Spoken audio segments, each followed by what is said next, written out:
Make it official? Yeah. Hey everybody, today we are at Three Daughters Brewing in St. Pete's, Florida, and I am sitting with Mike, the founder and owner. How you doing today, Mike? Excellent. So, question I ask everyone, how'd you get into the business? No clue. I come from the restaurant business, and corporate restaurant business, and we left and opened our own restaurant 10 years ago. And at some point in time, everything was made from scratch, and we just decided to make beer. That was it. That was just it. Never made it before. Just figured we'd give it a shot. Right. And the stories I get from everyone varies from miscellaneous things, but it's always fun to know why. Having a restaurant background, I'm sure helped, because a lot of guys I've talked to had no restaurant background, no experience in the industry whatsoever, and they're like, I want to brew beer. It helped a lot. Brewing beer is really no different than prepping food. So a little bit harder, but structurally the same process. And obviously, having named Three Daughters, you have three daughters. Yes. Did you ever consider any other name, or was it always Hey? We actually didn't even have a name. We were out raising capital, and one of a gentleman we were talking to actually became one of our investors.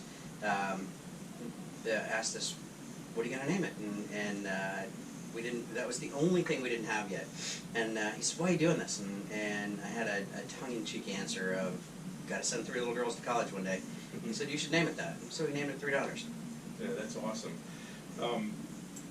Having 3 daughters and having the name of the brewery the same, are there any beers on tap that are named after your kids as well? No.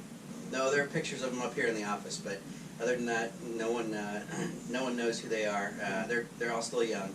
They are on all of our cans. There's 3 something on all of our cans. There's 3 paddle boarders on one, and 3 crabs on one, and 3 bubbles on one. But so there's something that depicts them.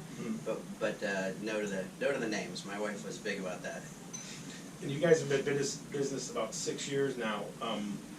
Having started 6 years ago to today, what have you seen? Like, what significant changes in the industry have you seen? We had the opportunity to. The only thing we got right was lucky timing, and so we got to watch the industry, at least in the state of Florida, grow. So there were, I think, in the state of Florida, I think we're brewery number 27, and there are almost 400 now. So we got to come in on that first wave on the beach and then watch everything else.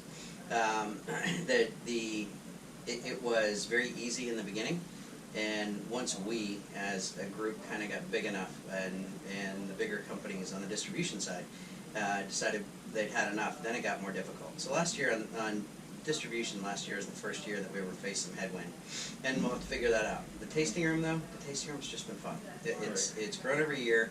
It's gotten more fun every year, and it makes a fair amount of money. We use it all up in the back, but right. It's been a couple years since I was here, and I noticed the changes just walking in. It's expanded inside significantly in just a couple years since I've been here. What is so when your first year, obviously you start out, you don't know what you're going to do. This past year, what was your barrel count?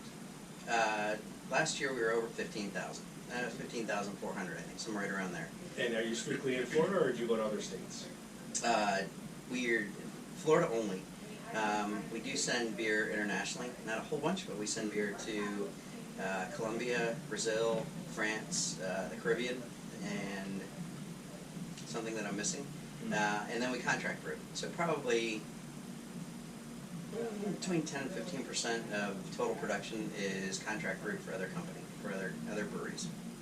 With expanding so much from when you first opened to now, has your role changed? Is it more difficult? Is it easier now? You mean me personally? Yes. So it gets easier. We're still in the growth phase. So the folks who were here in the beginning, my wife, myself, Tyre Brewer, we still wear more hats than I would like us to, but it gets easier just because we're bigger. And so a lot of the things that we did in the beginning, when there were 4 employees, or there were just 4 of us here, now we're 64, 60, 65. So we've gotten to scale our jobs down some, but it just gets a little bit more difficult in that we're a bigger company now, so we have to act a little more grown up. If someone's coming in off the street, you're not right in the heart of downtown, but close enough. Someone walks into your establishment, what is the feeling you think they're gonna have when they come in? I hope they find a relaxed atmosphere that is a bar but doesn't feel like a bar. So on the tasting room side, there are no TVs in here, there's no technology in here, and all of our tables are game themed. So every table is built the same size as a traditional board game, and I think we have 7 different board games right now, that are built into the tables. So you'll find families here, you'll find kids here, and hopefully you find a lot of interaction with the fact that we stay away from technology and invite people just to hang out together. And I can appreciate that. I did notice the tables when I walked in this time, so we'll definitely cut to some pictures of the tables as well. So that's going to do it for today. We'll walk around a little and do some other stuff, but it was good talking with you, and best Thanks of luck. very much, I appreciate it. Thank you. Thank you. I do want to film those tables because that was really cool.